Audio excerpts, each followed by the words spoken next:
There are some people out there who are very, very good debaters, and also you have to have a coherent worldview. So if you want to use logic to its greatest effect, then you have to have a logical worldview. If you go up there and you're just sort of spitting facts, you might be spitting bars, you might be saying truth and everything, but if you're not a little bit funny and a little bit warm and smiling and speaking directly to people as well, if you speak to the audience, it can be overwhelming, but if you isolate people in the audience, then that's much better thing to do. We have these rules where we're like, we cannot falter on the 1% because that's what separates us from everybody else. And like, we're really harsh with ourselves. Whenever I mess something up and it's a small thing, instantly try and take accountability. I'm like, what if you could win any argument, not by being louder, but by being sharper? Jake Julius is the founder of Rattlesnake TV, a YouTube channel with over 800,000 subscribers, built entirely on one thing: clear, persuasive communication.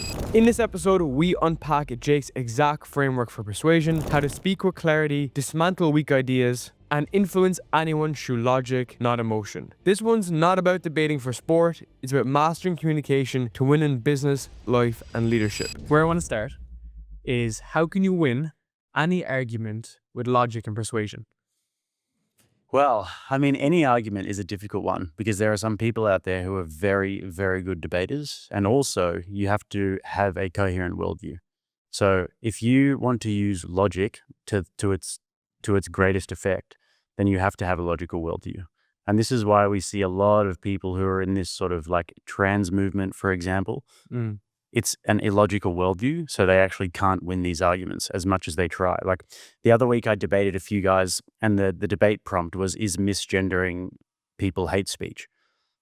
That's a really tough one to defend because it's illogical. Because when you look at gender, obviously gender is something that's we're just going straight into the weeds here, by the way. We're just going pull straight for the punches. So if you look at the gender argument, for example, it's completely illogical because what it actually comes down to at its foundation is that I can just choose my sex. I can choose that I want to be, and that's an illogical worldview. And the way that they were trying to argue it with me was by saying, there's been these brain scans done, and these brain scans show that actually people who identify as trans have more of a female type brain. And I said, okay, sure. I'll even grant you that there are these brain scans that have been done, and these people show that they're the wrong gender in their brain. What if they don't feel like they are? And they were like, what do you mean? And I said, well, if a man apparently has this female brain, but he says, no, I'm a man, is he a man or is he a woman? The logic of that is that he's a man because he said he is. And that's always what it refers to. So if I've done my brain scan and I'm a man and I say, but I feel like a woman, then what's this activist going to say? He says, well, he's a woman because he feels like it. So it doesn't matter about these brain scans. It doesn't matter about this other evidence that you can basically pull out of your ass. Whatever they feel like is what they are. So it's an illogical worldview. So if you're coming from a worldview like that, then you can't really use logic to win the argument because you don't have a logical worldview. So you're saying you need to approach it only with logic, not emotion, to face an argument, to face a debate. Yeah, what I was saying is the worldview is what's really important, first of all, right? Because if you actually follow logic to its conclusion, to its logical conclusion, then you're going to arrive at certain truths.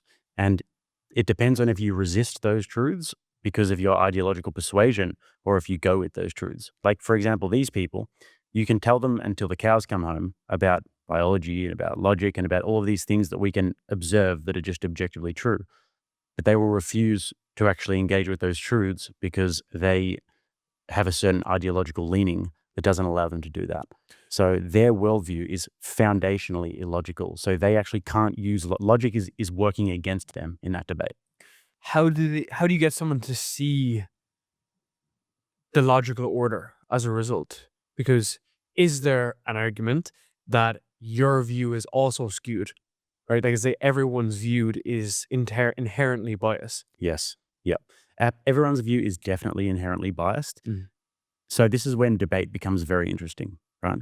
Because if you look at it, for example, like the atheist debates versus the religious debates, the atheists can make some really strong arguments, right? The religious people, Christians can make some really strong arguments, Muslims can make some really strong arguments, and this is when these arguments will compete against each other. The natural biases will be there because people have different sort of religious leanings and persuasions. However, there are certain things that people will try and argue that just are more or less indefensible. Like, for example, the gender debate. Yeah. And this is something that's been like actually in the debate sphere, it's been crushed and no one really wants to take that side anymore unless you're a little bit crazy. However, where the question that you asked though, that plays out more in, for example, the religious debates, like is secularism better for society? Is Christianity better for society? Should we have Christianity in the government? Should we have religious foundations and principles that influence our political decisions, etc.? This is when both sides can make really good arguments. And yeah, obviously they're going to be biased as well. Just want to take one quick break to ask you one question. Have you been enjoying these episodes? Because if you have, I'd really appreciate it if you subscribe to the channel so that more people can see these episodes and be influenced to build an online business this year. Thank you. Dude, this is super interesting, and that's why I really wanted to sit down with you on this. So let's look at debate through the lens of religion. You said about the atheist belief being like somewhat logical, right? They're able to be like, oh, maybe they're like, you can't see it, so therefore it can't be true, right? And I was thinking from our chat on Friday, being like, what are my beliefs? Like, what the fuck are my beliefs, you know?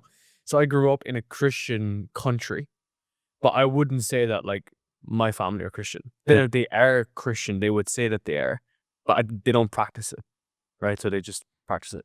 And then I guess I grew up just not really thinking about it. Like I don't think about, am I Christian? Am I atheist? I don't think about it, right? It's not something that's active to me.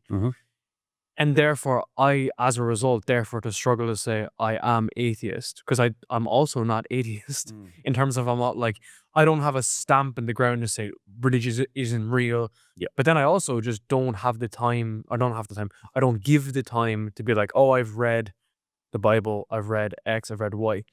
So how do you think about that? Because what do you think about debating about religion as a result? Because you're speaking with people who are either very strongly in their belief system or they just haven't thought about it. Interesting. Yeah. I'd say from your explanation, you're not an atheist because atheism has a very specific meaning. So if you look at just the etymology of the word atheist are theist, right? And if you put a before a word, the negates the theist, right? So if you're saying that you're an atheist, you're saying that there is no God. You have a conviction and a belief that there is no God. So I've spoken to a few people about this and they'll say, I'm an atheist. And I'll say, what do you mean by that? They were like, well, I'm just not really sure. And I was like, well, then you're not an atheist. What you are is an agnostic. Because agnostic, you look at the etymology of that word, gnostic. Gnostic means knowledge. So without knowledge is what agnostic means. And I think that, all people are in some way agnostic because we don't have ultimate knowledge, right? We have logic and we have reason and we can arrive at certain conclusions. But when you're a religious person, when you're a deist or if you're a Christian or if you're a Muslim, you're making a knowledge claim, right? And so this is a really interesting philosophical conversation around the idea of epistemology. So epistemology is the study of knowledge, right?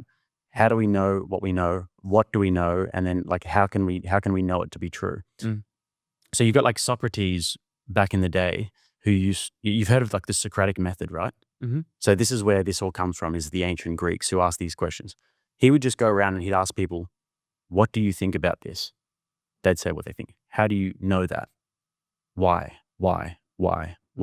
And then you get down to the root of it and you find out why people think what they think and why they know what they know, right?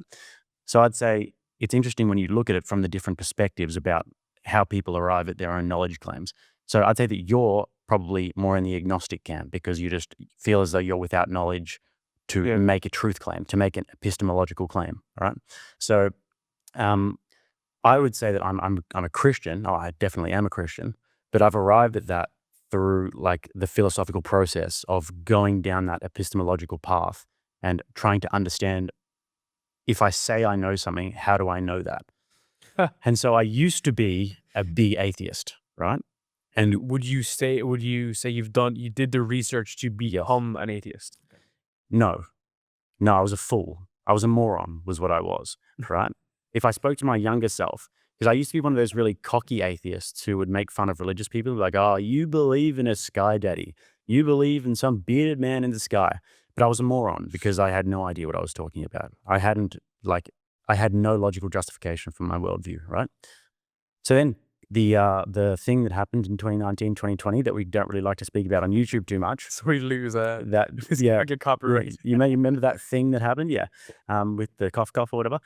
So that happened, and then something strange happened where I was seeing a lot of evil take place around me. And I think that naturally I'm a very disagreeable person. So I'm very I'm quite repulsed by government overreach and these sorts of things. And I would have considered myself a libertarian back then, which is I believe in liberty and freedom and that people should be able to self-actualize, but I'm an atheist. But then I started to see all this evil. And when I encountered the evil, I thought to myself, well, what is that I'm actually encountering here? Is that real? Or is this just something that is a social construct and it's a figment of our imagination? And that if ultimately nothing matters, if I'm an atheist and I believe that we're all just matter in motion, we're all just basically stardust, and we were fish and then we became philosophers and we're all destined to perish in a heat death one day. If I actually believe that, then what's evil? That actually doesn't exist, right? It's just a pure figment of the imagination. So I started to look into it, have this sort of existential crisis in a way where I was thinking to myself, well, evil, if I'm observing evil, then this is just my own perception. It's my own preference, basically, of what is evil and what isn't. But if evil does exist, if evil is a metaphysical reality, and when you talk about metaphysical, you're talking about things that don't exist within the physical, right? So we've got physics, things that we can observe and touch and feel and put under a microscope. And then you've got metaphysics, which is things like, love, for example. It's a metaphysical concept, philosophical idea. Anyway, so I started to look at these different concepts and think, well, if evil exists and if evil is real, there has to be a counter to that. There has to be a good and there has to be love and all these sorts of things, which I inherently and intuitively know, right? So then I started to look into what the good is. And obviously you come to religious conversations because you can't have these conversations without exploring religious ideas. And so I started to think, well, if there is an ultimate good, what is typically represented as an ultimate good? And generally what's typically represented as an ultimate good is God, right? God is love, God is justice, God is mercy, God is good, all these sorts of things. And I'm treading in waters that I find very sort of conspiratorial and everything at this stage. And so I started to look into the logic of it. What do the Christians actually say about God? Do they have any actual logical justification? Because throughout my teenage years and 20s years, I've been looking at these debates online where you'll see Christopher Hitchens and Sam Harris and all of these guys using this beautiful, lovely, flowery rhetoric to just destroy these priests, right? And to destroy these Christians in a debate. So I started watching them in longer format. And at this stage, I was looking at the rules of debate and the rules of logic. And once you start looking into that, tell me if I'm getting on too much of a tangent here, by the way. But once you start looking into the rules of logic and the rules of debate, you start to realize that it's like a game of chess, right? So there are rules to the game. I can't grab my castle and move diagonally. In regards to logic and debate and these sorts of things, that would be a logical fallacy, right? There are actually rules to the game. And so what I started to realize when I looked into the rules of logic and the rules of conversation and debate and etc., is that a lot of the times what the atheists were doing was just using quite flagrant logical fallacies. They would use a lot of appeal to emotion, right? They would say, well, if, God is real, then why would he have done this and that? Why is there so much suffering? Look at these little children in Africa. They're suffering so much. It's actually not a logical argument. That's just an appeal to emotion, right? And they would use a lot of rhetoric, beautiful rhetoric, mind you. Christopher Hitchens is an absolute wordsmith. But you look at the Christian arguments and they're actually coming to logical justifications about why they believe in God, right? So we can get into it if you want, but there are a few really killer arguments, I think, when it comes to the existence of God. And to get back to your question, that's how I've sort of incorporated that into my own worldview, is just by looking at the logic of all of it. But I think that evolution in you going from atheist to Christian is also part of the debate process whereby you're willing to change your beliefs depending on information that's given to you. Oh, yeah. Right? Whereas most people are entrenched in their beliefs, but they don't know why they're doing what they're doing. Like this is like the NPC argument, right? People are, level 6 spiral dynamics, just stuck in the system, but they don't know why they believe it. So I have people that are like used to be close to me that would, die on the sword for what they believe in. This could be, it could be religion, it could be just society, it could be how you should approach a job, how you should approach your life, how you should approach everything. But they don't have a reason why they actually believe it, right? So I would prefer to not have any belief, right? In terms of being like, I'm not tied to a certain belief system purely due to a lack of information. Yeah. And that lack of information, taking responsibility, is my responsibility. If I become more educated on X, Y, Z. But I think it's to the point earlier which you mentioned that, do I really believe in what I believe, or am I just fucking giving in? And like, why do I think something? And this can be anything. That's why this is really good, because looking at something like religion is so, I guess it's fragmented, right? And it's so divisive. But this is a roll-up example for fucking everything. Negotiation, speaking, relationships, pretty much everything. Oh yeah, 100%, man. To be able to like, I think that we have such a padding around us and such a foundation around us of values that have come from a Christian worldview. By the way, before Christianity, this is a really interesting thing to look into. The world pre-Christianity was not what it is today in terms of ethics and sexual morality and the way we look at individuals as valuable, etc. But yeah. Can you explain how that is? Yeah. So there's a guy called Tom Holland who has a book called Dominion, and basically it's going through like the history of Christianity. Like, just as one example, I don't want to get this video demonetized, but but there. So for example, in the Roman Empire, right, the way that the Romans treated their slaves was subhuman, right? And they used to get little babies, and they used to like cast them out if they had any deficiencies. Same with the Greeks. Like, we didn't actually have the value for the human being as we do now.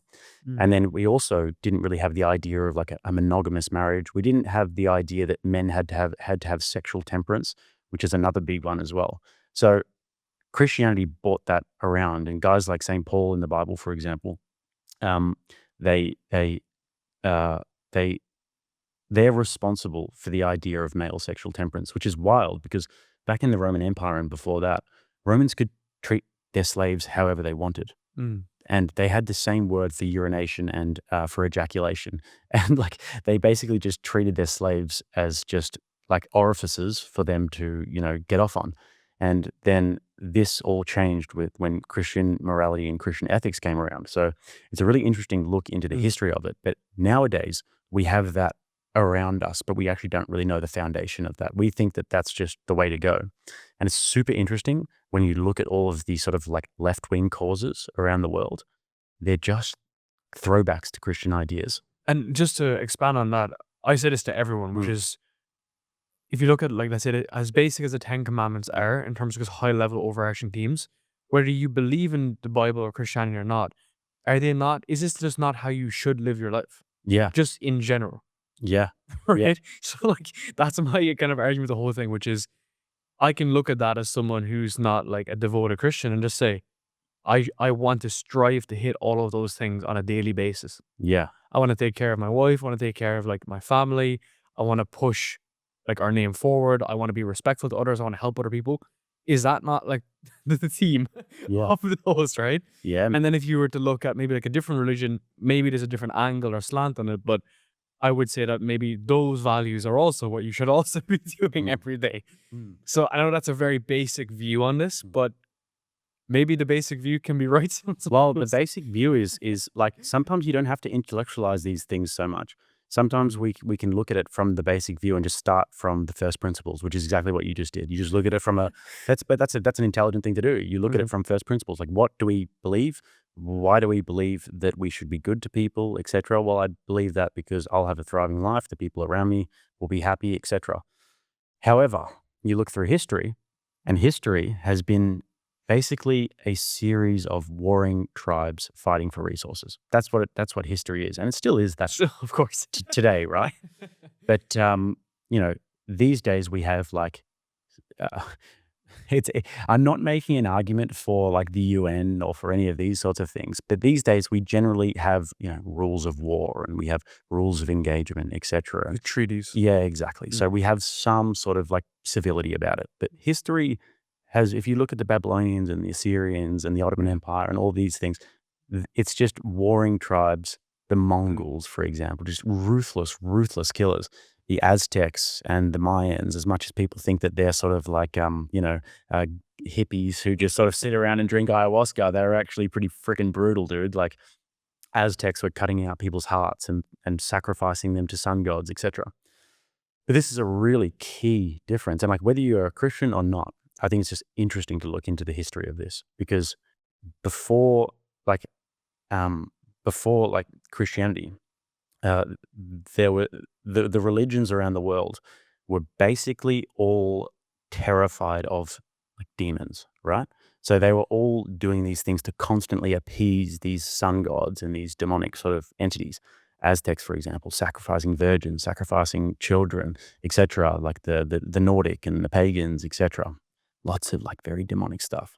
But then the central idea of Christianity, whether you look at it as an idea or a reality, is that God incarnated, came down in human form, and he suffered and died for humanity so that he could actually defeat evil and defeat death and these ideas, right?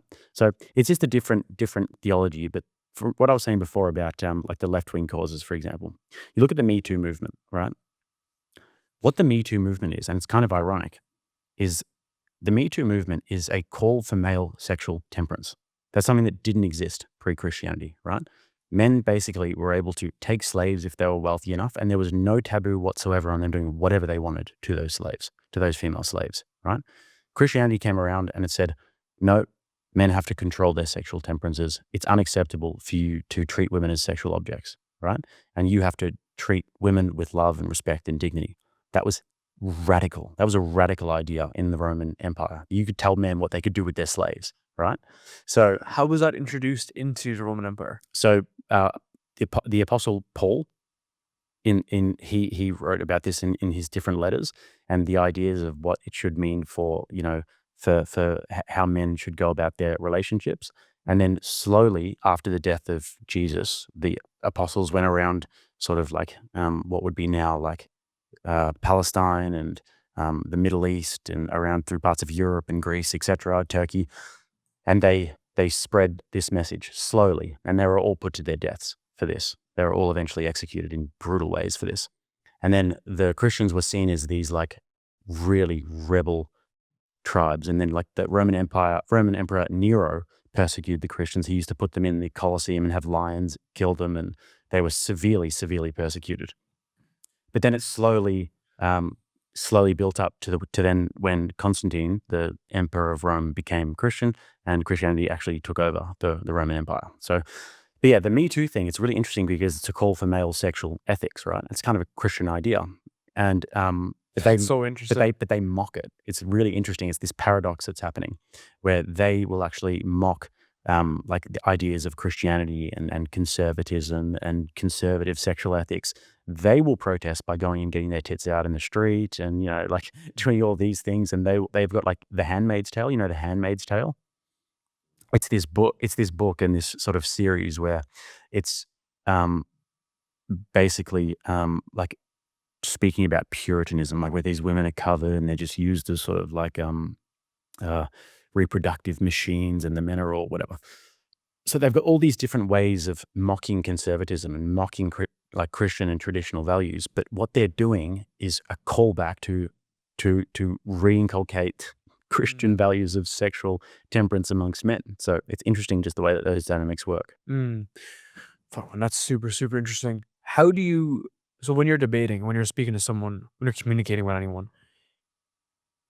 people will say, especially in sales, you can't change someone's beliefs. How do you do that in debate? Yeah, okay. Well, I actually don't normally try and change somebody's belief in a debate. My idea is not to change the belief of the person that I'm sitting across from, because normally they're going to have their feet dug in about it. But the idea is to try and influence the people who listen to the debate. So there are going to be lots of people who are listening to it, many people who are undecided. And like I like to think of myself in this regard, because this is how I came to sort of believe what I believe, is that Yeah. I listen to very compelling speakers and I listen to very compelling debaters, and I like to just think about it from a logical standpoint of like who's making the best argument here. And if I look into the claims, and if I do there's this great line with a guy called Matt Taibbi, a journalist, said, and he goes, "Let the facts be the boss," right? So you're not the boss, the facts are the boss, and you follow the facts where the facts are going to go. So if you look at an argument and you let the facts be the boss, and you let the logic be the boss, and you follow it where it will lead you, and you try and be as objective as possible, which is almost impossible, by the way, then you can stumble your way along a road laden by obstacles to something arriving at like a truth claim. Before we go any further, I have one question for you.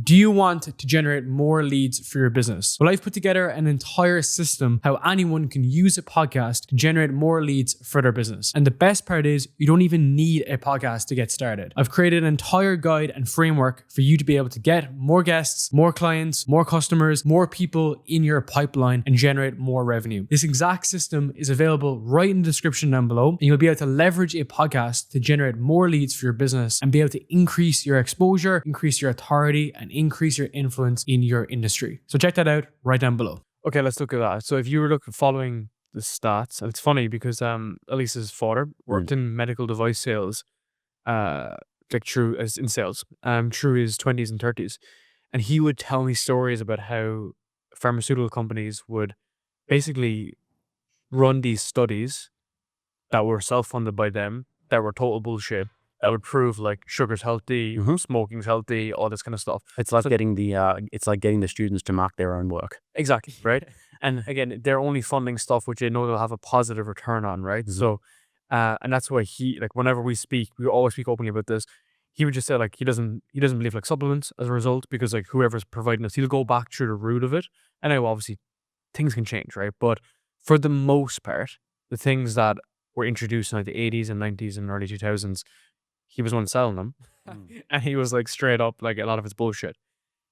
Now, with that as a framework, can people have facts that are just not well thought out properly, not well examined properly, and then bring them into a debate? Like, I think I watched one of your videos recently, and I think it was Destiny talking about like X amount of percent of people from like foreign nationals should be working in the US for this reason. But he had like a statistic, right?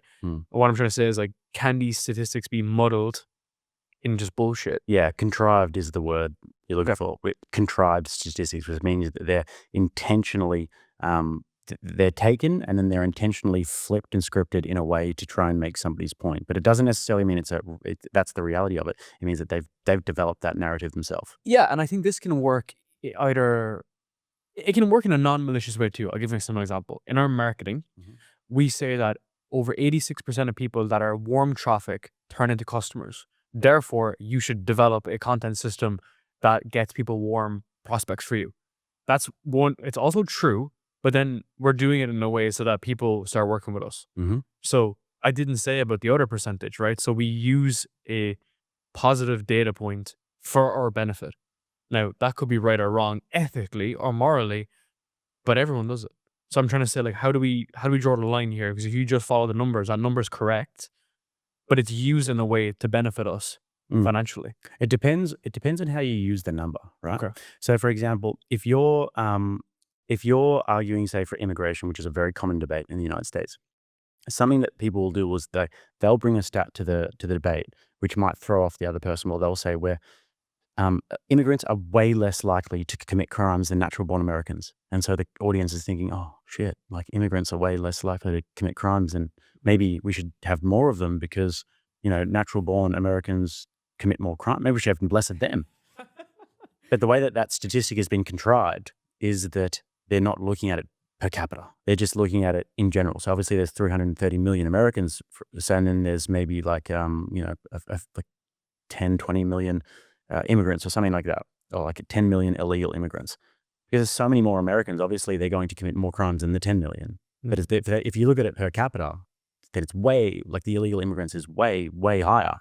So that's a contrived statistic that is used dishonestly. But if you've got a real statistic about, for example, sales leads, and that's something that's borne out by reality, that if you can turn warm leads into into clients, then yeah, you're just using a positive data point that is a fact. So I don't see anything wrong with that. Okay, this is super interesting. Okay, so what advice would you have for people that are trying to put together an argument, a debate? Like how do you go from ground zero with this, right? I think people don't realize that maybe a lot of their conversations could be debates, right? There's also that side of it too, but you've drawn a straight line between this stuff.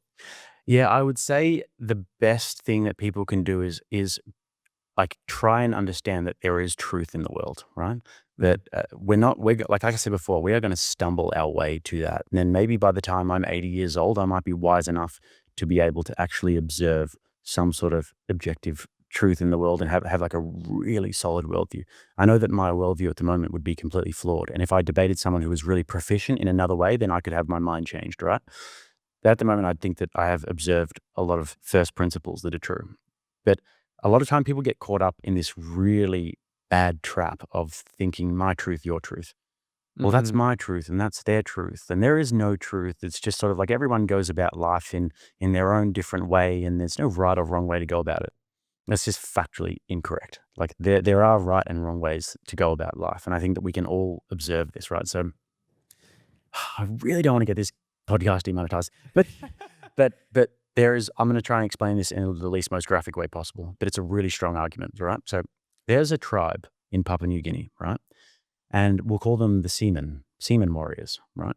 So what they do is they will take the young boys away from their mothers at 7 or 8 years old, and they will have them ingest the semen of these warriors, because they believe, this is what they believe, this is a 100% factual thing that happens in this culture, that if they do that, then the young boy will become a warrior. So they will have to swallow that, and then it makes them become a warrior.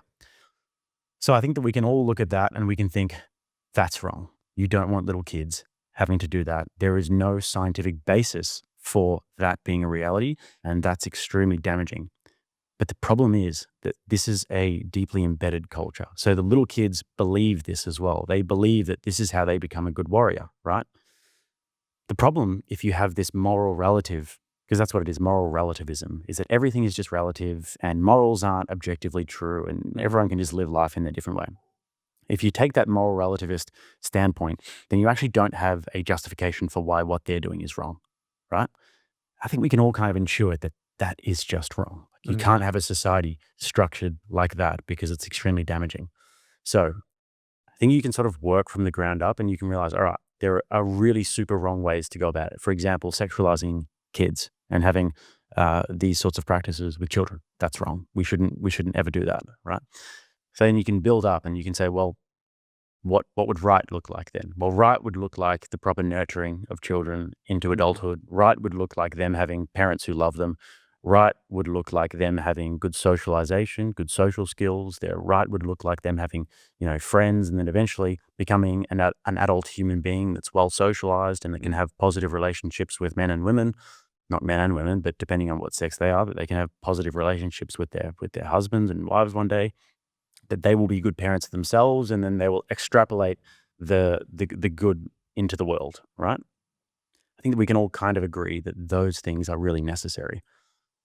So I'd say one of the really important things is to avoid moral relativism, right? And to understand that there are better and worse ways to go about things, and the whole my truth, your truth thing is just it's logically incoherent. Well, I guess that's why transgender debate is so debated, right? It's because people will look at it from a moral lens.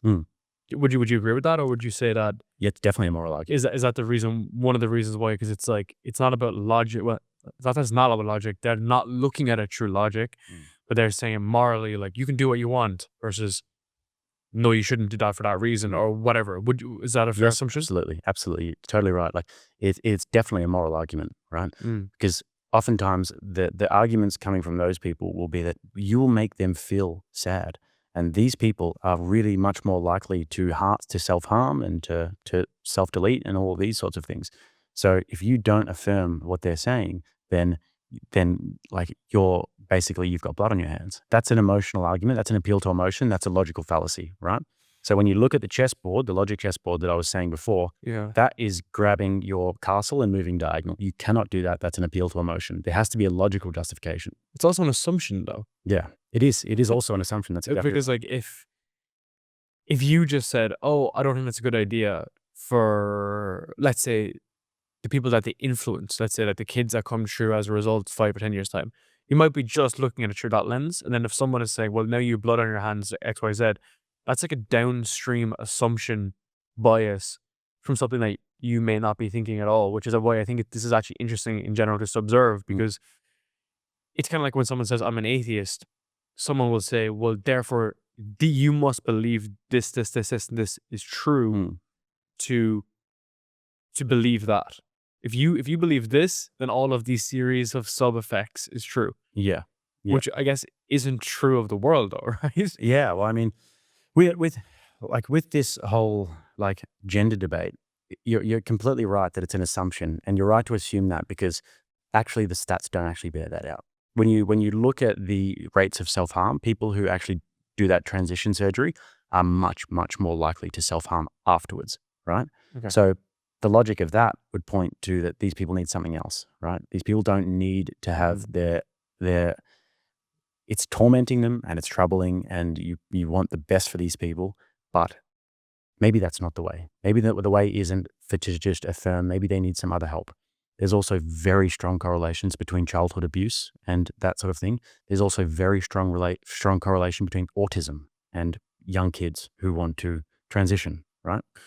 So Just a double tap on that. How did you come to that like data point? just through like looking at the studies done of these kids who are like identifying as trans or whatever, many of them are autistic, and many of them have, and especially the adults who do it, many of them have suffered serious abuse earlier in life. And so these people, a lot of the time, they need real love. They don't need to be put under a knife. They need real love. And so like what I mean by real love though, best way I've ever heard love defined is to will the good of the other, to truly and sincerely will the good of the other. So this is where it's in the debate sphere, it can get very nasty and it can get very cutthroat. But generally speaking, if you want to have a clean heart about the way that you go about these sorts of things, you have to look at it through like how are you trying to will the good of that person? Are you coming at it through a loving lens, or are you coming at it through a lens of I need to win and I want to destroy these people, right? So with that debate in particular, they're not wrong, these left-wing activists, when they say we need to be really sensitive about this, because we do need to be really sensitive about this. This is people who are suffering and people who are having a serious identity crisis. But then the argument is, well, what do we do about that? The prescription. Yeah, what's the prescription? Exactly right. Their prescription is we just affirm. If a 5-year-old kid comes to me and he says, and they say, Daddy, I feel like I'm a girl. You say, no, Billy, you're not a girl. You're a little boy. And this is what little boys do. And this is what little girls do. Because you're a parent, you have that responsibility, etc. Right? If an adult comes to you and they say to you, Jake, I feel like I'm a girl, I'm not going to just sit there and be like, so glad you told me that you're a girl, right? I'm going to explore that, and I'm going to try and understand why they feel that way, what it is exactly that's led them to that place in life, and to try and actually will the good of that person and see like what the good looks like for them, if that makes sense. 100%. It's about solving like the symptoms versus the underlying problem. Yeah. Right. And again, not saying that these people have a problem. It's just that what is the event that has caused this symptom? Exactly. Right. Which is like the whole thing with medicine, the whole thing with doctors is like, if I come to you and I say, I'm super fucking sad, you don't put me on SSRIs, you understand what the problem is initially. Precisely. And then it's like, oh, okay, maybe at a deeper level, there's a hormone imbalance. Maybe there's something else, right? But it's like, we don't just fix a symptom and move on. Like I grew up in Ireland where, alcoholism is so bad. Prescription drugs are so bad. And it's so funny because prescription drugs are so bad that it's not even highlighted. Like no one even knows, because it's so common to like pop painkillers, take X, takes Y. It's so common that it's not even raised. I think I'm like the only person that talks about it, to be honest, because it's so common in like America. Like, this is like a thing that people know in America. Yeah. Whereas it's just not a thing in the UK and Ireland. And the reason I'm saying that is because if you're stressed, you have a drink, if you're commiseration, congratulations, every sort of emotion, where the more that I've taken a step out of number one, like that world, and then two, those factors, I've just seen it for what it is. And I'm like, oh, okay, if you are super down and your wife hates you and so on and so forth, maybe there's like 4 other mini things we can fix versus jumping to conclusions, you know? Oh yeah, absolutely. I actually think that this is a product of the feminization of our culture, if I'm honest. And this is a different sort of wormhole. But when you look at the idea of masculine, feminine, and the way that we deal with things, generally men will be more solution oriented. That will, like, if I'm really sad and I say to you, Darren, man, can we go for lunch? Like, I'm really down, like this sort of thing happened. We're going to go for lunch and I'm not going to sit there sobbing to you. We're going to have a solutions-based conversation. This happened, man. Like, I know you're a really pragmatic guy. Can you help me to solve this issue? And we're going to have a solutions-based conversation where we can really get to the bottom of it. But women don't really tend to operate that way. In that same sense, women generally tend to operate on like the feeling of it, and they want to sit there and 100%. cry, and they want to feel that emotion, that emotional release, etc. So they're much more sort of like tuned into the actual feeling as opposed to the facts of the matter. Right? So whenever Elisa's upset, I always like, she told me to tell her this, which is like, do you want support or do you want like to talk about the solution? Smart man. And she will never ask for the solution. Exactly. She will find the solution in it over time, but she just wants support. I'm like, okay, yeah, like let's sit here for 25 minutes. Obviously, I'm thinking of the solution, but this is super interesting. If you ever Never Split the Difference with Chris Voss, he talks about like the behavioral change. Yep. The reason why people who get a triple bypass don't change their lifestyle is because they never took the change on internally. They never took ownership of the decision. So therefore they go back eating McDonald's and they die 2 years later. It's 90% of people that get a triple bypass never make a lifestyle change because they never took ownership of it. So looking through that lens, if Elisa's upset and I can point out the problem, there's no point in me pointing out the problem because, you know, with all due respect, she won't make the change unless she takes ownership of it. She wants support in the short term, and over the long term, she wants to take ownership of her own decision. Yeah. And then she'll make the change. And that's obviously difficult, which took us fucking 5 years to build up to that point. In the beginning, when I was younger, I'd be like, just work harder. Yeah. You know? And it just depends on the individual. Well, it's so interesting when you actually look at these dynamics, because women want, when they have a problem, they want to be heard. They want you to sit there and they want you to listen to them and they want to feel like they've been heard, etc. 100%. But men, we want to have that solutions-based conversation. I'll probably go for a walk with you. I don't have to look at you in the eye if I'm sad or upset, and we can like look other ways and we can talk about solutions. You know what I mean? Yeah. So that's just the way that we go about things really differently. Look at the Tate phenomenon. This is such an interesting case study of this, right? Why the hell are there millions and millions of young men, tens of millions, probably hundreds of millions of young men around the world, and even guys in their middle age? I've met a lot of guys in their middle age and everything who love Andrew Tate, but they would never admit it, by the way.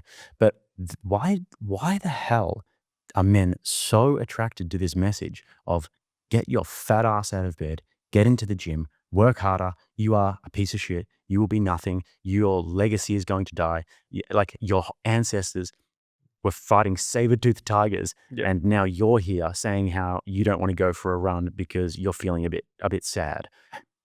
It's brutal. Like, the advice that he gives you is so brutal and so between the eyes. Why do men respond so well to that? Women despise that sort of messaging, right? Completely different. You look at the messaging that women get from their icons and idols, it looks nothing like that. And women are actually 80% of the consumer market in the world. So when you look at the way that things are advertised, it's generally advertised towards the female, right? Interesting. And it's not really advertised in a very male-centric way because women make consumer decisions, right? So I just think that the case study of Andrew Tate is just such an interesting one with how men and women are receptive to information. And let's jump in on that as well, because I would say that with his angle, it's the shortest path to solving your problem, right? So instead of like talking about it and then going around the corner and maybe do this, he's like, just go out, solve the money problem, get fit. Like, at an overarching team, it's basically just take ownership of your life. It's just, bro, it's like Goggins, it's like fucking everyone. Take ownership of your life. The shortest path is like control the money element initially, just so that you can get yourself out of bad situations, get yourself in check, be disciplined. And that's kind of it. At an overarching team, obviously he says some random shit from now and then, right? But for the most part, it's that. He's also been very influential on me, by the way. I had a background in finance, bro. I was going through it. I was like humdrum, just like, just going through life. And he just put that light on my ass. It was great. Fantastic, yeah. And actually, funnily enough, a lot of the things he had said had actually became true. So I had like huge issues like financially with our family. And they actually all became true.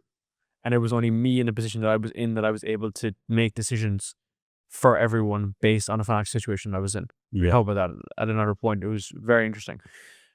The reason why I say this is because I think men, especially, if you just speak the shortest path to the solution, it works like extremely well.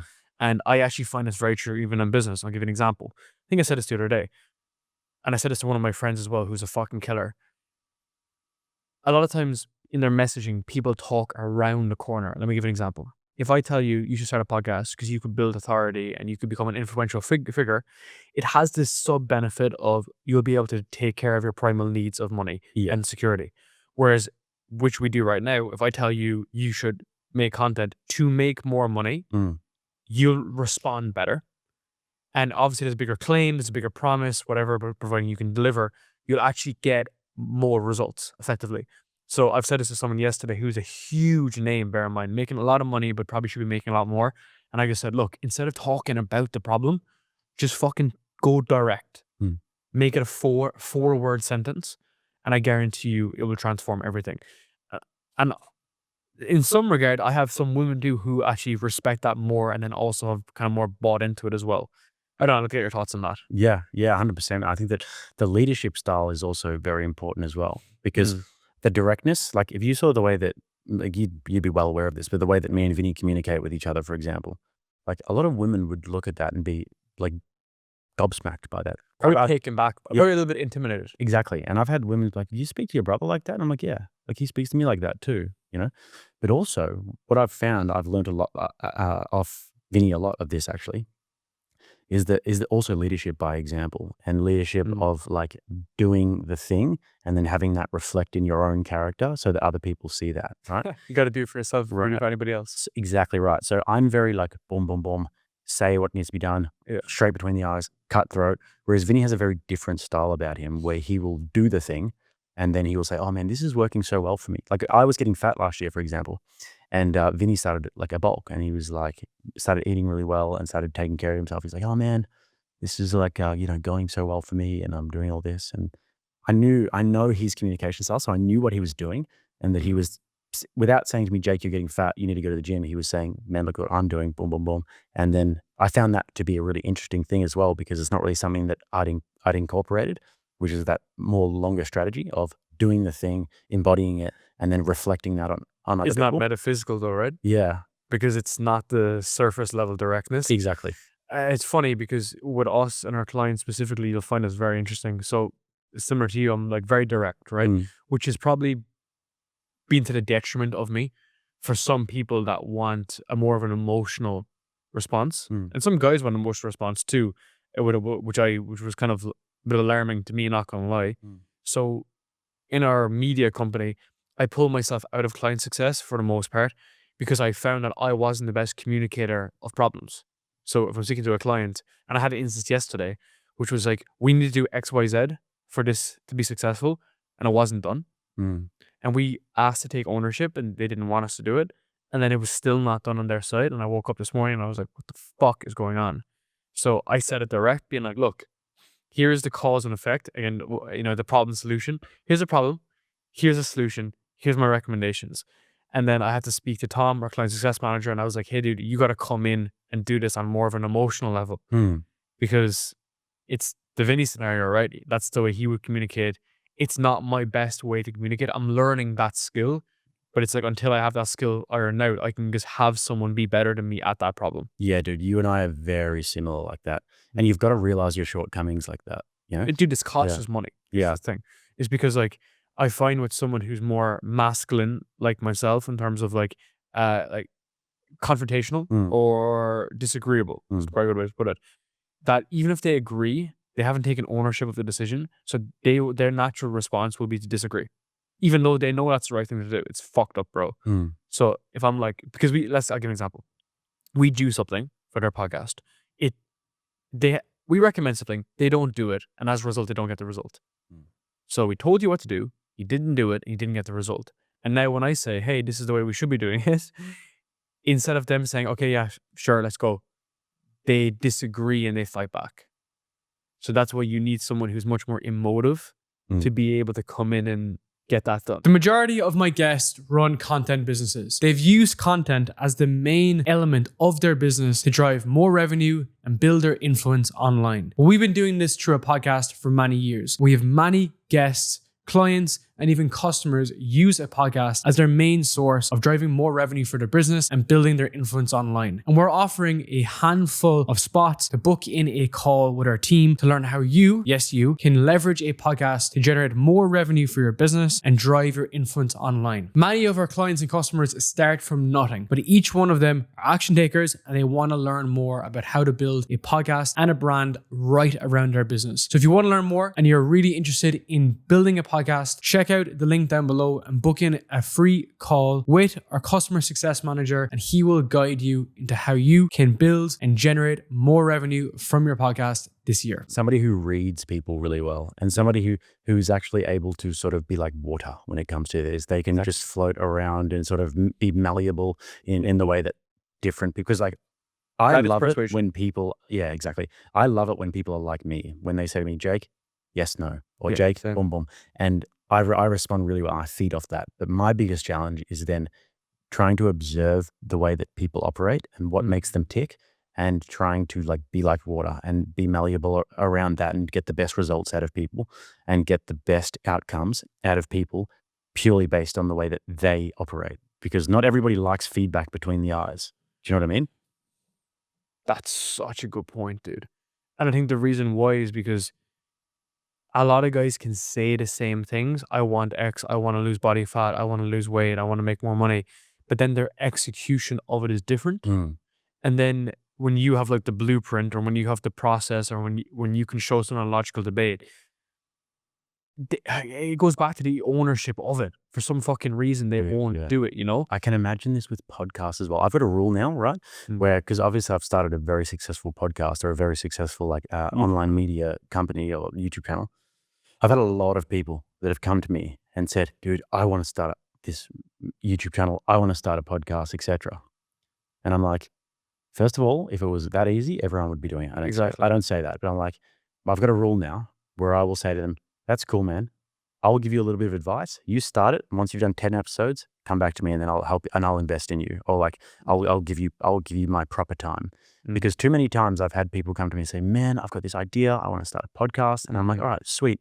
Let's jump on a call and I'll mentor you through it. And that costs me my time, right? And then they will just have zero follow through. And then like a month will go by, I'll see nothing. 2 months will go by, I'll see nothing. And for me, that's bemusing, because if I say I'm going to do something and if I go seek mentorship, I'm going to at least do it, because I don't want to lose respect, you know, because my word is important.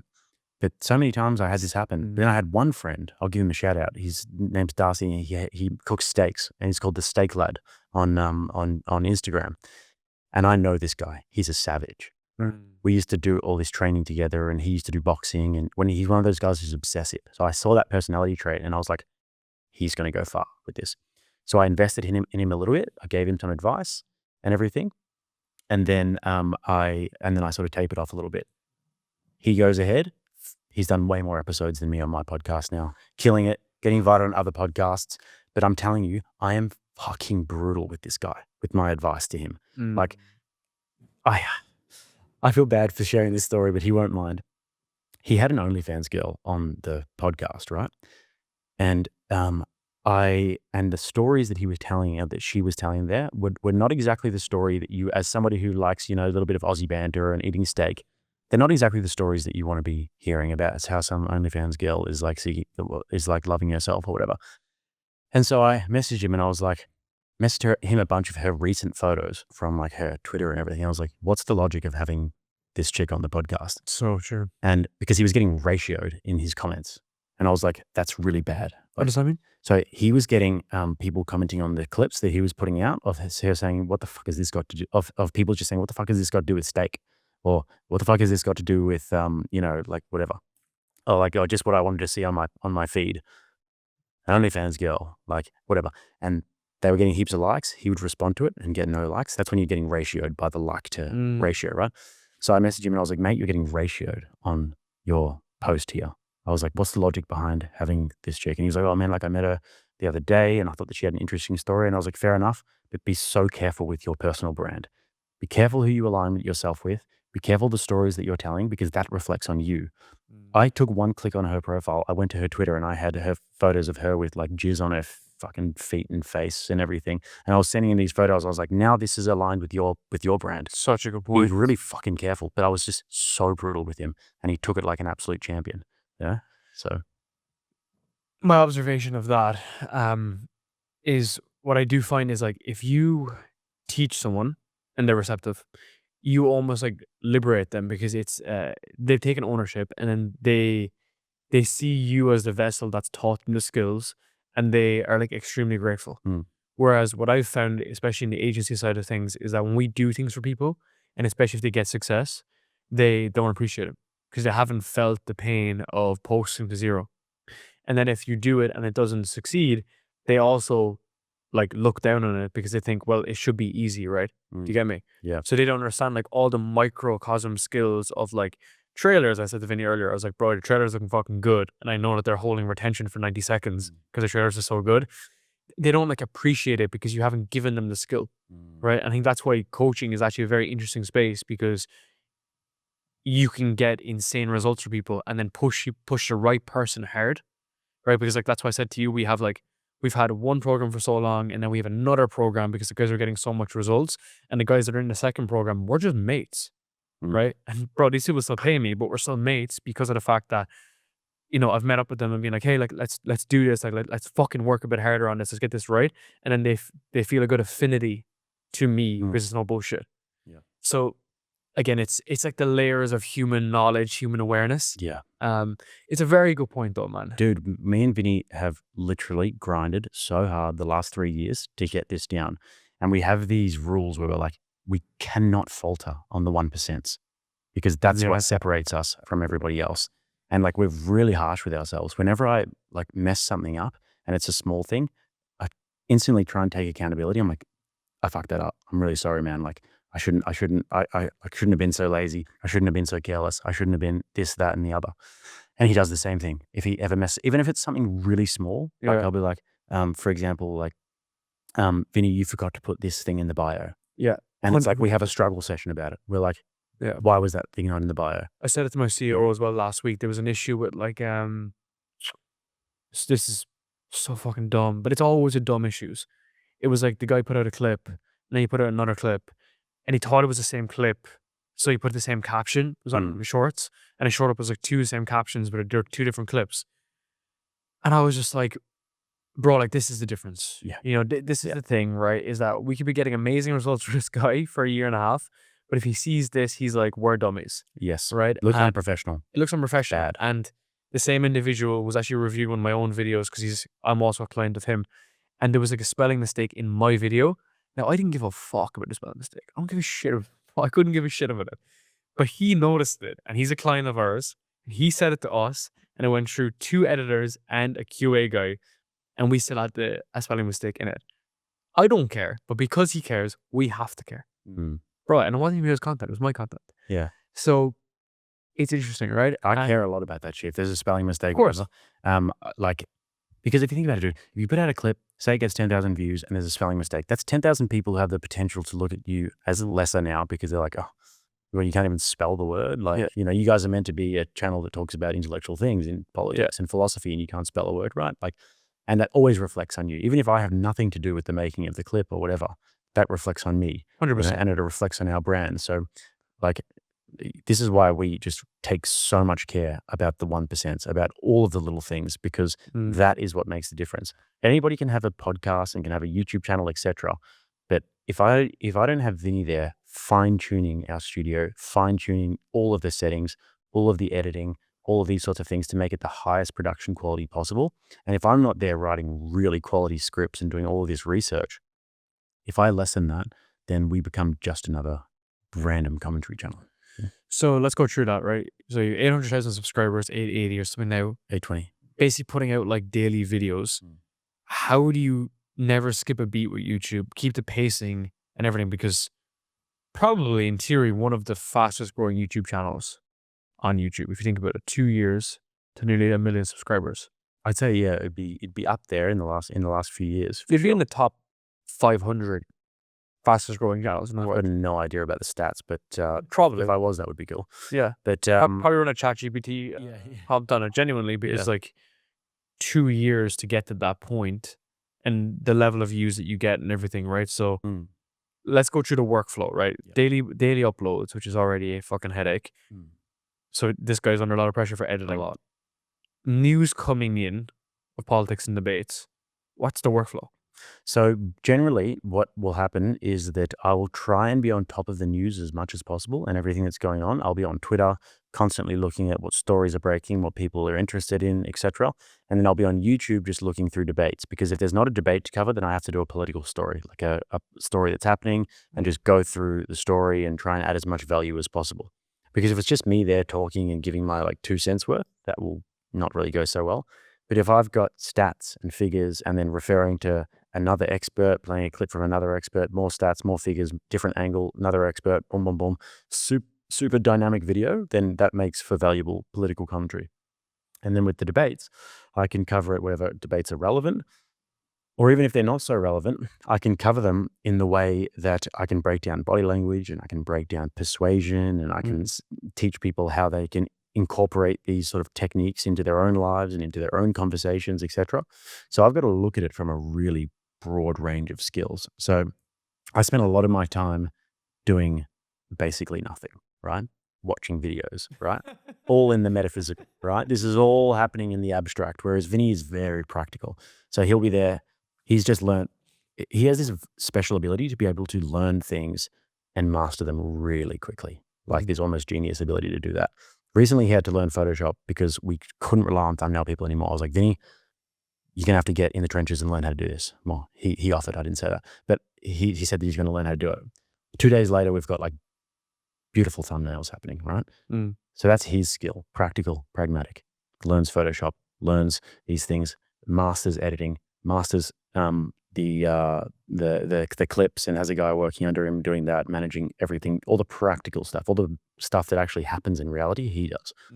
Whereas I'm always in the clouds, the abstract, the metaphysical, thinking about ideas and debates and watching things, etc. So normally in the morning, I'll be just watching, see what's happening. And then hopefully by midday or so, I'll have a really good idea of what my script is going to be for that day, what I'm going to be covering, etc.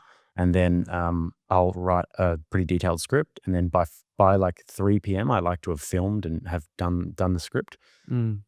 And I like to be, and then Vinny's sort of doing the editing of it. And, by 5 or 6 p.m., that's when these days, will just go to the gym, do my workout, do a bit of recovery and everything, and then bring my computer and maybe do a bit of work there. But that's the flow at the moment. So apart from the research, what else do you do for the media company? Like, how do you bring this to life? Is it just the videos that you're focused on every day? Do you try to laser it? Because that's the big needle mover, right? Well, the thing that I've got to do is I've got to become as proficient as possible with debate. Yeah. Because that's the sort of stuff that is really, really attractive to people, is when you can actually not only just talk about it on a video, but then you can debate anybody about these ideas. And people really enjoy watching those debates. And also I host a lot of debates as well. So I'll get different people from around and I'll host them. But the idea is eventually to probably move to America for a few years and to have a studio similar to like Valuetainment, what they do, have a daily show, news show, lots of live viewers, similar to Tim Pool and these sorts of guys. And then to have different factions of the media company and have the people around me. So there's different researchers and everything, so that I can spend more time just actually broadcasting rather than just writing scripts and listening to videos. And I can have people relaying information to me, and that I would have spent these years researching and developing and sharpening my skills to the point where I don't need to do all that research anymore. I've got a really good foundation of knowledge. I can really cover a broad range of topics, and I can just sort of keep up with the news and just go for it. That's similar to podcasting, right? Like when I was younger, I would spend almost 3 days preparing for a podcast. So I'd be like looking at your stuff and just understanding like how you think, and then how do I write an outline for that and sub questions. Dude, now I can do it in like an hour, Yep. like being realistic, because the skill of listening is what you first acquire, and then it's the skill of the niche. How do we tailor it to what you're doing? And then it's like, how do we stay on the ball and then just memorize everything, right? Just for the most part, it becomes intuitive. So there's the years that no one sees that you've built that skill to be able to prepare in like an hour. That's it, man. People think that success is like an overnight thing, and the acquisition of skills is an overnight thing. Oh, what, you just sit in front of a camera and you just talk? Like, oh, the easiest job ever. Yeah. But there's so much that goes into it. So much. I think it was Rick Rubin's podcast with Rory Sutherland. He was talking about like preparation basically. And, you know, from school, we think that preparation is like sit down, write the script, learn the script and so on. But preparation could be washing the dishes, sleeping. And then as you're sleeping, like the subconscious is thinking about the story arc of what you're talking about. Waking up, going to the gym, driving back, being in traffic is preparation. And you might not even be thinking about it consciously, but subconsciously. And then you go in and you're prepared. Yep. And like that's how he wrote a lot of his music. That's why he always washes his dishes every day, because when he's writing his dishes, he's thinking of the notes. And it's such an interesting observation, man. It's actually really beautiful to think about, right? Yeah. Because that was a big unlock for me. And I listened to that about a year ago, which was, I don't need to be looking at the same fucking 8 questions over and over again. I need to understand like the dynamic. And even like this morning, I was like walking dog this morning and I was like, okay, how do I want this conversation to go? How do I make this flow? What do I believe? How does that make sense? And then it's like, I'm kind of, for the most part, always ready. Tell you what's interesting as well about podcasting, and this is something that like you're good at with podcasting, is not trying to control the narrative too much. You want to be able to really listen and then to be able to see where it takes you. You know, like you probably wouldn't have expected that I would have blasted away straight away with deep philosophical ideas. And that's when you've got to be like, all right, cool. Like, where's this going? Where can I take this? And not be like, well, you know, my next question was this, so we have to get into this, you know, say. I think that's skill though, right? That takes years to be like, okay, this makes sense through this lens, right? Does that make sense? Just even for videos. And one of the things that became very apparent to me about that was I had a podcast with Paul Daly. You know Paul Daly? No. Get on really well with him. Christian guy, he used to be CEO of Imangaji. I know Paul very well, and he was on the podcast again, and he kind of like ripped down like the Christianity route of the conversation.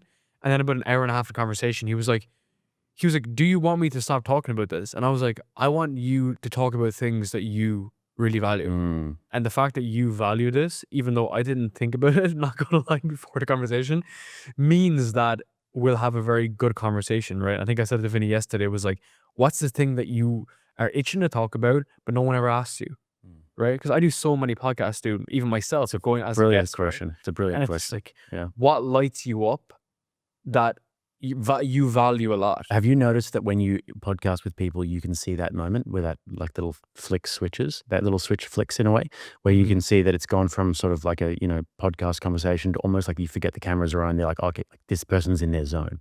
This person is cooking. Yeah, it's a good point. It's like, what are the same 7 questions that are always being asked, and how do I get out of that frame as fast as possible? So how do we get into like no man's land, where it's just like we're just flowing and we're just conversing, we're just talking. It's still hitting an overarching theme, because I try to start thematic and then I go into titles, and then I will go into topics, and they always have to hit the topic and title. And then interior thumbnails can be done before the podcast. Yeah. In theory. Yeah. But then because the conversation is fluid and not 7 fucking minutes, it has to it doesn't have to, but in theory will all come back up. So I think working with like so many people, they always worry about this because they're like, oh, it's kind of off topic. And I'm like, no, overall we'll go back up. You know, you'll watch Alex Ramosi and Chris Williamson podcasts, and the title will be like how to work harder. And the guy goes into his dad, and he goes into 1,000 different verticals. Because the gold is, as you said, it's the why. And then you're only scratching the surface of the gold. And that's why I got out of studios, was because we had 90 minutes or an hour, and then you only got into the conversation 40 minutes in. So I had to get out of it. And then I started bringing my stuff with me, which it's a good idea to do that, but you can't do multiple cities. Yeah. You know, you can't do multiple cities. It's hard lugging all that luggage around, you know. It's just a shit show. And then like today I told you, like, you know, the camera like doesn't work. It's a brand new camera. I'm like, what the fuck is happening, bro? Yeah. If I didn't have Vinny, I'd be absolutely screwed. That sort of stuff happens, and I'm like, Vinny, nerd, I need nerd help right now. Fix the technical thing. Yeah. But it's a good point though, right? Because that's why you need good people in your corner who compliment you at all times, right? Compliment your skills. I don't mean like bring you up. I mean like the stuff that you're shit at. Whereas I think my skill is that I'm kind of like okay at a bunch of shit. Like I'm happy to lug my stuff to Dubai, set it up, have the camera set up, have the video set up. It's probably 70% there. Whereas I shouldn't be doing that, right? And it's not that I'm too proud to do it. It's just that sometimes I'm like, oh, fuck it, I'll just figure it out. Yeah, I get that. There's a lot of different logistics involved, and we've had to take our stuff around a fair bit, and it is a pain, but I admire you for doing that, bro. Tell me about why you think your channel grew. Well, first of all, the main reason was because I was really into this sort of stuff before. I'm actually really into this stuff. This actually really fills my cup. That's an important point. Yeah. Right? That most people create content about things they don't give a shit about. Yeah. I call it the 100 reps, right? You have to do 100 videos of the same topic. Yeah. To be able to do it forever. Exactly. If I was waking up every morning and I had nothing to do and I had no job and I was a crypto billionaire, I would wake up every morning and I would see what was happening in the news and I would watch all of the debates and I would critically analyze them in my head. That's what I would do because I love doing that. Awesome. So now I do that anyway, and then I do that for work. So when I started this, so I'll take you back, man, because when I started the channel, I was going through a really, really tough time in my life. So I started the channel when I was 27, right? And I was a personal trainer for a few years, and I didn't mind personal training. It was like you had a bit of autonomy and everything, but I couldn't quite clock how to make this work for me in my sleep, you know. And a lot of guys around Bali here are quite good at that. They can sort of, you know, they've put it online and they do well with their training. I hadn't got to that stage, so it was okay.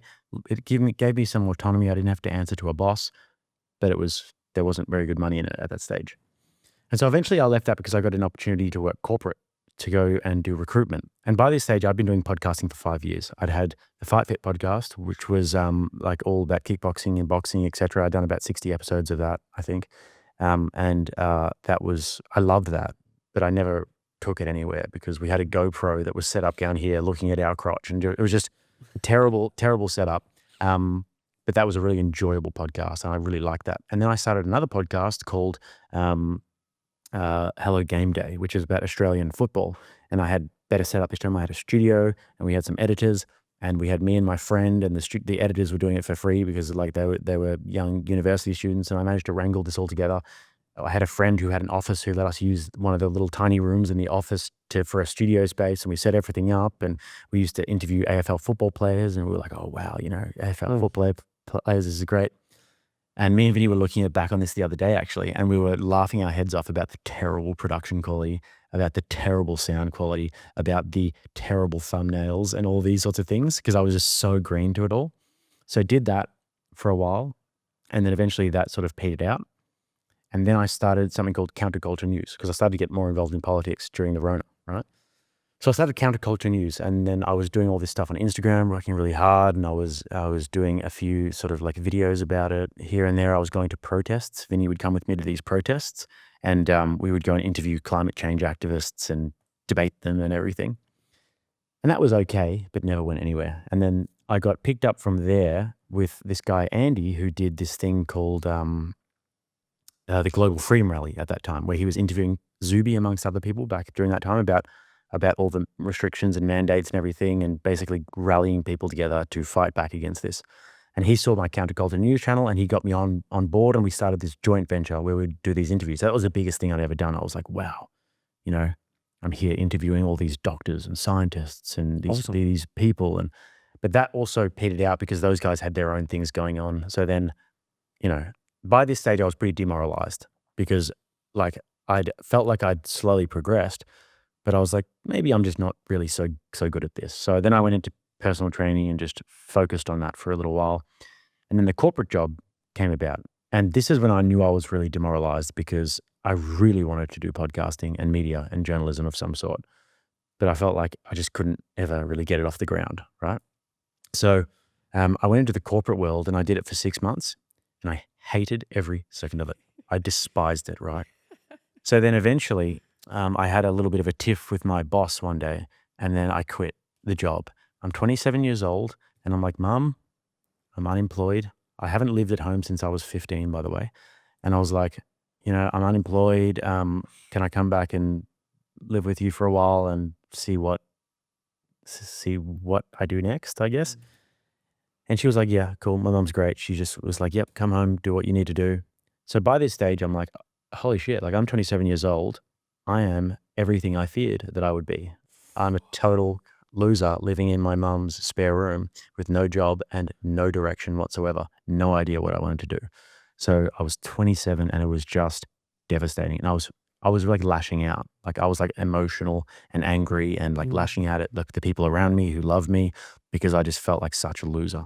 And being who I am, which is like innovative and like entrepreneurial and driven and ambitious, it's like everything I'd feared in my life was happening before my eyes, And a lot of my friends around me were all kicking goals and starting companies and progressing in their careers, and I was living with my mum. So anyways, that was a really tough time for me. So I actually started this YouTube channel, right? And it was Rattlesnake TV. Vinny, bless him, even though he'd never made a cent off me and he'd worked for all these hundreds of hours doing my random project. He was like, yeah, man, cool. We'll jump in and we'll do these Rattlesnake TV videos, whatever the hell that means. And so we did a few videos in his old house. They got like no views whatsoever. And then I was living in the sunny coast. He was in Brisbane. So I started making the videos by myself for a little while. And one day I got really sick when I was at my mum's place. I was almost like I was just like worn down. I got really sick and my mum was like, you should go to the hospital. You look really sick. And I was like, no, I'm good, whatever. Next day she comes in and I can barely move, can barely walk, right? I'm just flattened, paralyzed. I couldn't stand up, anything. And she's like, no, you're going to the hospital. And I was like, Mum, I'm not going to the freaking hospital. I'm just got a flu. So anyway, she forces me to go to the hospital. It turns out I've got meningitis, which is something that can kill you, right? And luckily they picked it up really early. So I was in the hospital for like 3 or 4 days, totally just rock bottom. It's like sick, in the hospital, no job, feel like a loser. Nearly died from this meningitis bullshit.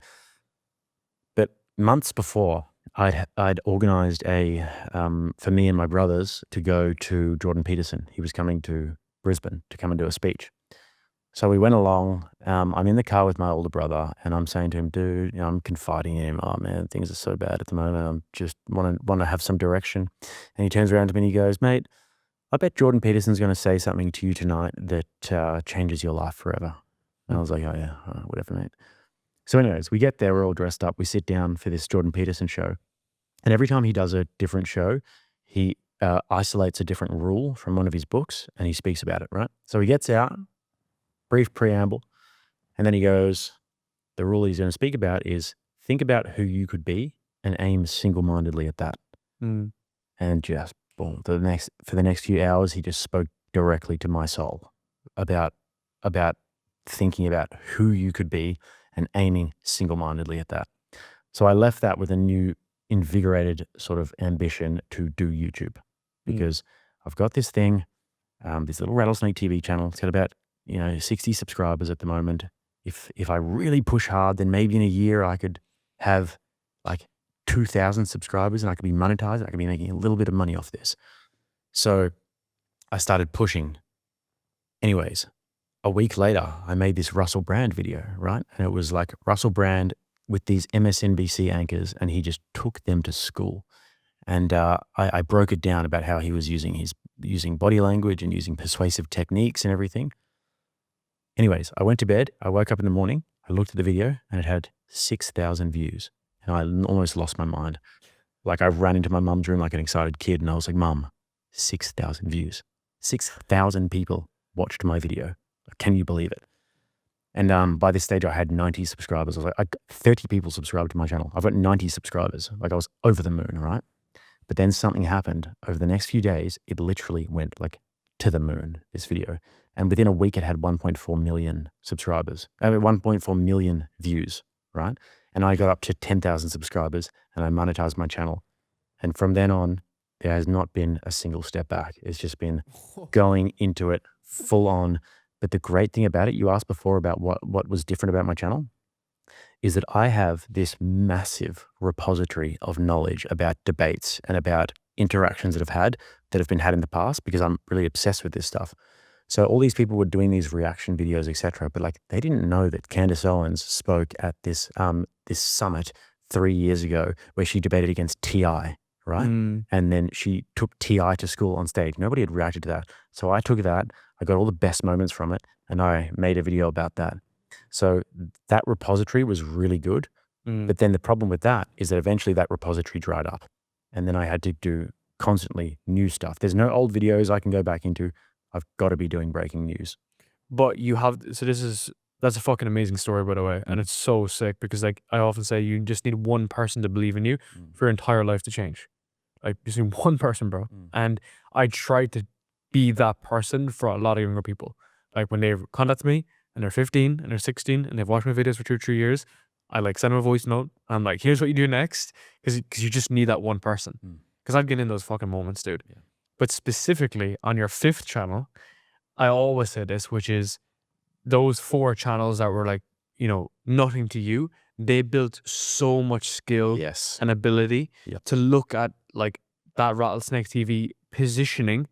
Like, so I'll give an example. When you told me about Russell Brand, I would say, oh, like, yes, you were leveraging authority through a storytelling technique so that video would pop, right? And you knew this like somewhere deep down back here, and that's where you made it. Yeah. Yeah. Right? You're 100% right about because skills. you weren't like, this is why someone like Hamza can create like a 7th fucking channel, which he does, and he has no photo on the YouTube channel, no thumbnail, no title. The title will say like day 1 and the video will get 40,000 views. Yeah. And it's, yes, it's because he has an audience, whatever. But in theory, it's because he knows the counter trend to titles and thumbnails and scripting and everything. He understands like that at a deeper level. And then he shows up in a fucking kickboxing gym in Bali and then the video gets 40,000 views. Yeah. Right? Yeah. Because he's learned all of these subconscious skills. And when I speak to Hamza, he doesn't even recognize that about himself. He doesn't know that he knows so much. And we've had these conversations. I'm like, I don't think you understand how much you know about videos. And he's like, yeah, bro, I don't. I just create YouTube videos. Yeah, yeah. But that's him. Yeah, I think that's like kind of him being humble. But like I think his subconsciously, I think that's what you're pointing out. Like subconsciously he would know. But it's like, it's just a language that he speaks, you know? But it's like, if you looked at the bell curve and you know, like those memes of guys on the bell curve, it's like, make good videos at the bottom, make good videos on top. And then in the beginning, in the middle, then it's like thumbnail test, all of the other stuff. Yeah. And it's like, you have to go through that arc of being shit and in the middle to realize that like, yes, you need the skill of this for your content, for your business, for whatever it is. Does that make sense? 100%, man. It's kind of like how we talked about the scripting of videos. I'll often just do nothing for a podcast in terms of I'll know who the fucking person is. I know the angle I'm taking, but I won't have anything properly scripted out. The best way to do it sometimes. Because I've just spent 5 fucking years recording, right? It's such a, it's like the answer without the answer. It's like, what's the action item here? It's like nothing. It's like, still do what you're doing, go through your 1,000 shit reps, improve, of course, but there is that point, right? And you know, you would know How to Beast, you know, David Morales. Oh, man, I'm really not, anything that's not in the political sphere, I'm really not that familiar with. He was really big in like pickup culture and stuff, and like dating channels. And all of his channels have got like 1 million subscribers and so on and so forth. And he started a new podcast and the podcast blew up and so on. And the question that was asked to him was like, how does it all work? Similar to you. And it's like, because most people are consistently shit for 7 years, but they have to make those changes inside every single video for you to become the masterpiece at the end. Yeah. Right? So 100% you can be shit forever. But it sounds like to me that you were making those finite 1% changes. Yes. And then over time, then it accrues. And just learning about it as I went. Like, you have to learn about camera presence, and you have to learn about how to speak to people and interview, and how to be persuasive, and how to use proper language, and how to actually get a better grasp of the English language so that you can at least sound like an authority, and all these sorts of things. And then in terms of production quality, you have to learn all about production quality, and you have to see what other people are doing, do all of the different market research and see why other people are successful, etc. So there's just thousands and thousands and thousands of hours that go into this. And I look back on it now and I'm like, yeah, those podcasts were all shit. But that was just me training to eventually get to the place where I can do something that's special. Public training. So, I've built businesses since I was super young, and I've launched stuff and I've made money and I blew shit up. And a lot of the times I would blow stuff up in private. I'd have a company and I'd make money and then I'd just fucking blow it up. And I didn't give a shit. A podcast was my only thing that was publicly embarrassing, because it was day one. Hey, look at this. Look at me. Let's try to get attention. But this is shit. And then it's always those sequences of public failure that you have to do, and you only have two options. You just keep going and get better, or you just quit. And 99% of people just quit. Yes, you're absolutely spot on about that. But you've just publicly failed. You ever seen that meme? You ever seen that meme where they're digging for gold? Yeah, and then you see the gold right there, and then it's like they quit just before that they hit that gold? Because I never would have suspected that. When I was living at my mum's place, I thought that I was a podcast failure, right? I tried this a bunch of times. I'd had all these football players and I'd had all of these, really sort of well-known martial artists around Melbourne and everything, but it just never really popped off. So I was like, oh, I must be the problem. So I was ready to throw it away, right? I was going to the corporate world and ready to sell my soul and throw it away for something that I knew that I would hate. But I was so close, man. I was so close to just having that one thing that motivated me enough to eventually send me into a place where I could earn a little bit of money, enough to live on a fucking beach in Cambodia if I needed to, and then go. Well, this is why I think coaching is super interesting, because it's all about what's success for you. Like what's a win, right? For some people, a win is just opening up YouTube. For some people, a win is their first 1,000 views or 6,000 views, because a win shouldn't be what results Chris Williamson is getting or the best debater, right? Like, that's not what a win is. Sometimes a win is people just paying, getting started, buying a program, whatever, but it's understanding what the win is. And I try to always bring that back to the people that we work with, which is like, don't be looking at me for what a win is, just because I have a big team and we spent 5 fucking years doing it. And my goals are very different than a lot of other people's goals.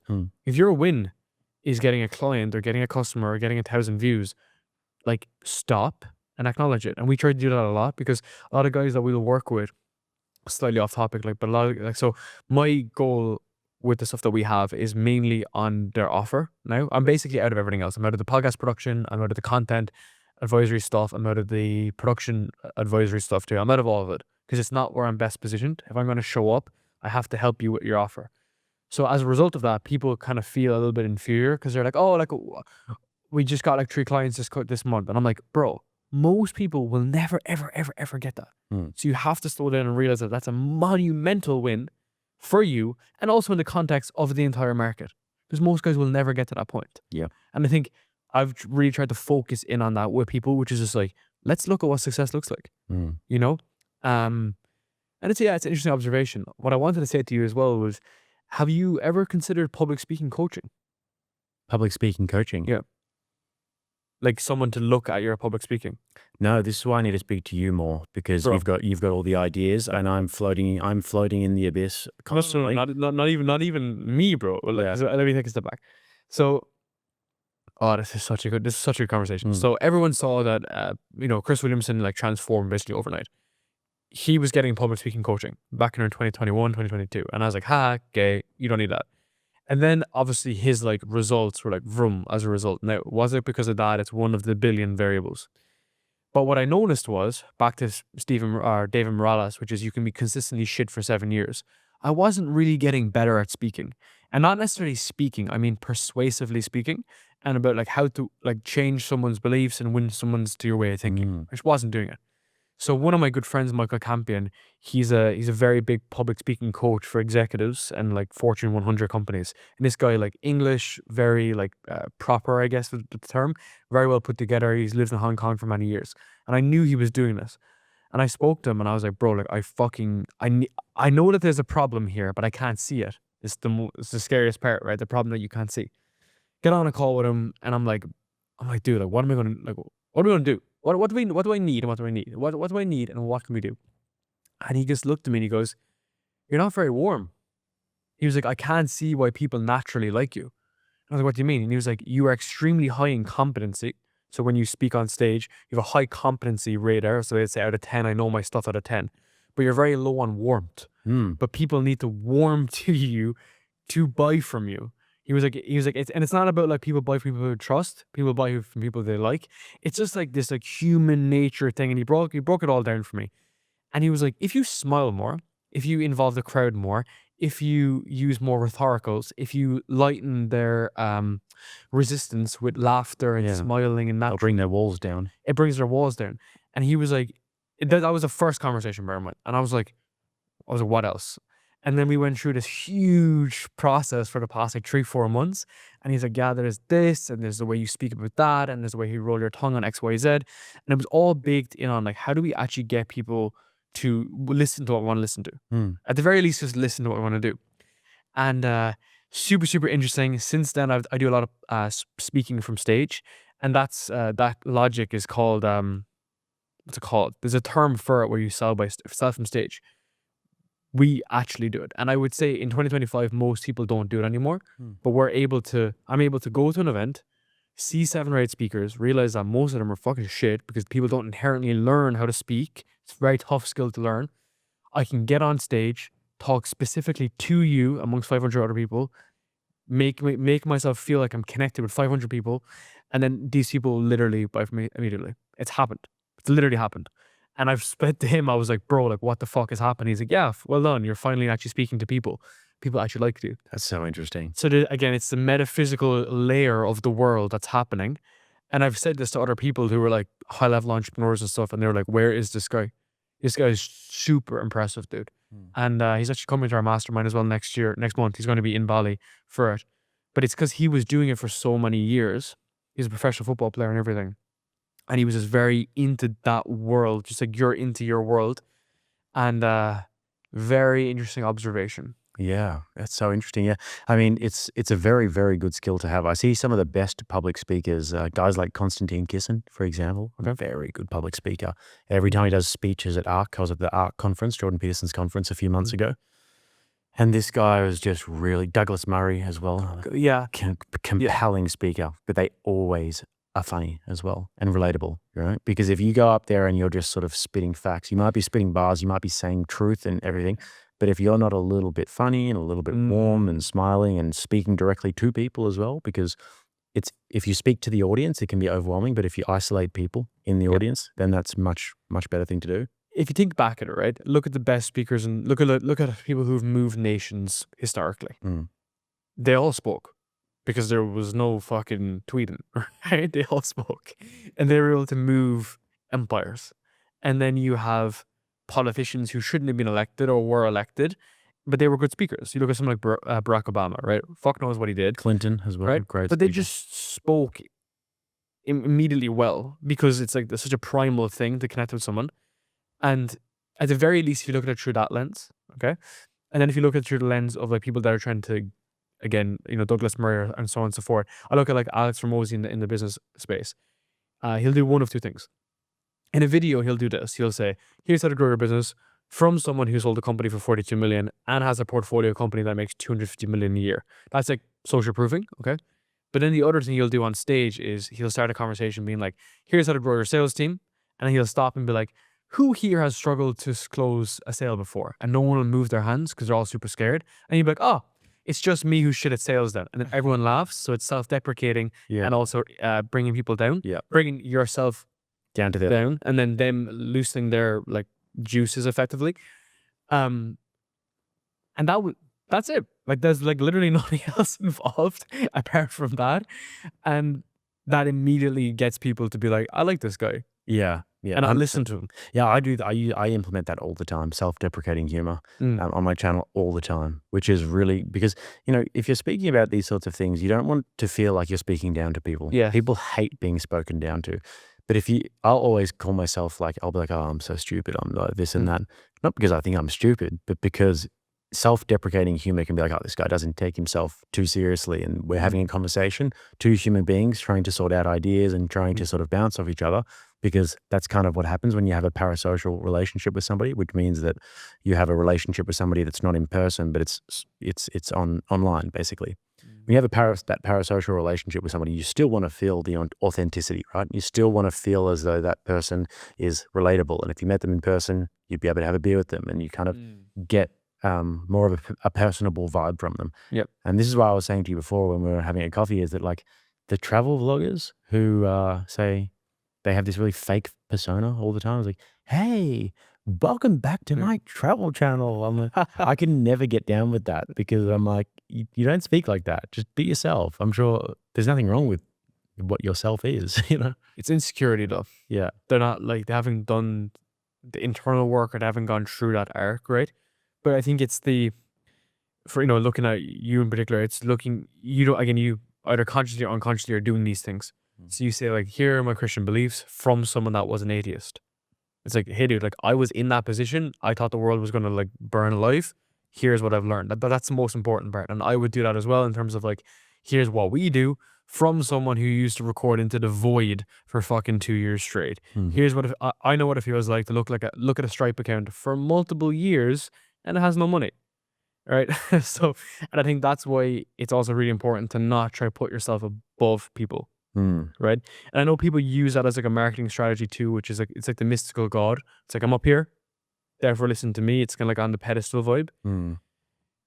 It works, but I feel like it's not what I want to be. Yeah. Does that make sense? Yeah, 100%. And I never relate to those guys, the ones that are like selling that they've got this amazing life. I'm like, dude, just be real, you know.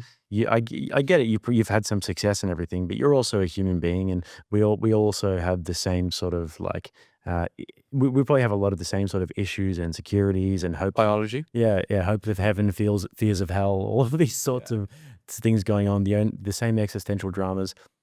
Connect on a human level. I get it. You've got a lot of money and everything, but if you can connect with me on that human level, I'm so much more likely to actually form that sort of parasocial relationship where I see you as I humanize you, as opposed to see you as something that's just on screen. So that's what Rogan did. But in terms of the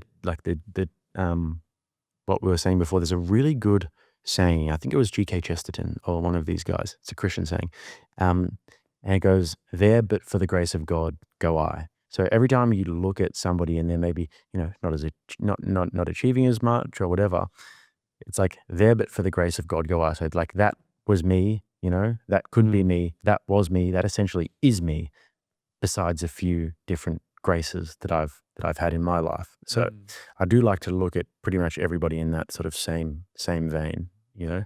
Yeah, people develop it. People are looking up at me for advice, or if they're looking for me for you know, knowledge, etc. You know, that is me just a few years ago.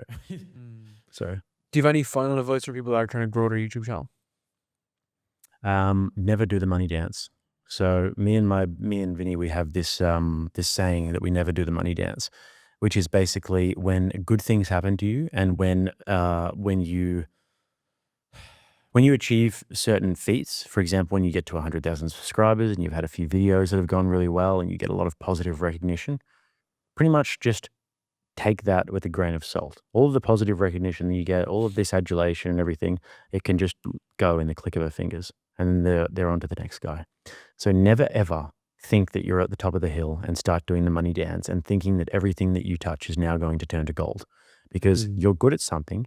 There's a reason why you've gotten to the place where you are. There's a reason why you've gotten your first 1,000 subscribers, your first 10,000 subscribers. There's a reason why people are leaving nice comments in your comment section, and that's because whatever you're doing is working. So look at that, zone in on that, realize what it is that you're good at, what your skills are, and then don't go and do the money dance and think that now I've made it. Everything I do is going to turn to gold. We had a really good moment like this when we were in Japan, right? We were making this political commentary and this debate content, and we do half serious, half satirical. We'll take the piss a lot of the time. So it's funny, political, relatable, personable, fun to listen to, but you also get a lot of value. You're going to get stats and figures, and you're going to learn something. You're going to have a laugh. And that's what it is. We're going to create a community here. So me and Vinny were like, dude, awesome. We've got all these views coming in. These people love what we're doing. All right, we're going to now go to the south of Japan, and we're going to do little documentary films about what was that thing called, Vinny? The thing underwater in Japan. Do you remember that? Yeah,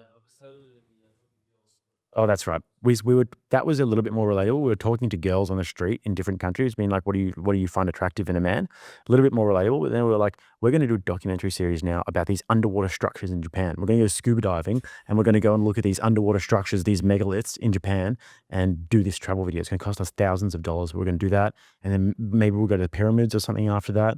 And we started making these travel videos and they would really flop hard, right? We didn't do those videos eventually, but we were doing these various different travel videos where we were in South Korea and we went to the DMZ, to the demilitarized zone, and we were talking to the South Koreans about what they think about North Koreans. And it's interesting, it's good for our portfolio, but people didn't really care about it. And we were thinking to ourselves, but we're getting all these views on our other content. Why are we getting 200 views on this content? But it was because that's not what people were there to see us about. And if we built our profile to the point where everything we touched turned to gold, which some people can do, Tate, for example, if he went and did that, it would just blow up, right? But we're not that guy yet, right? People still want to see the videos that we're covering in terms of politics, and they want to have that really positive viewing experience where they'll click on our video and they know there's going to be a coming up, and then I'm going to introduce the video, and then we're going to watch some clips. They're going to have a laugh. They might learn something. They don't care about the underwater structures in Japan, right? So that sort of comfortable viewer experience is so important. You want it to be you want there to be a rhyme and a rhythm to it, where people have that sort of comfortability, where it's not a jarring experience. They click on your video and then there's like things popping out at them when that normally wouldn't happen. They can ease into the video, they know what's happening, and it's just this comfortable viewer experience where they get what they were looking for, right? So don't ever think that because one thing goes well, that everything else you're going to do is going to go well, because you might invest shitload of time and money into doing this thing over here that is another gold shiny object that isn't necessarily going to be successful. For sure. But if you really want to do that, slowly turn that train around and still have this train going, but slowly turn this train around and sort of just massage that side project, but don't try and do the money dance. It's a great point to finish, man. Yeah. Love what you guys do. You're a legend. This is so much fun, man. Appreciate it, brother. It's been great to do it.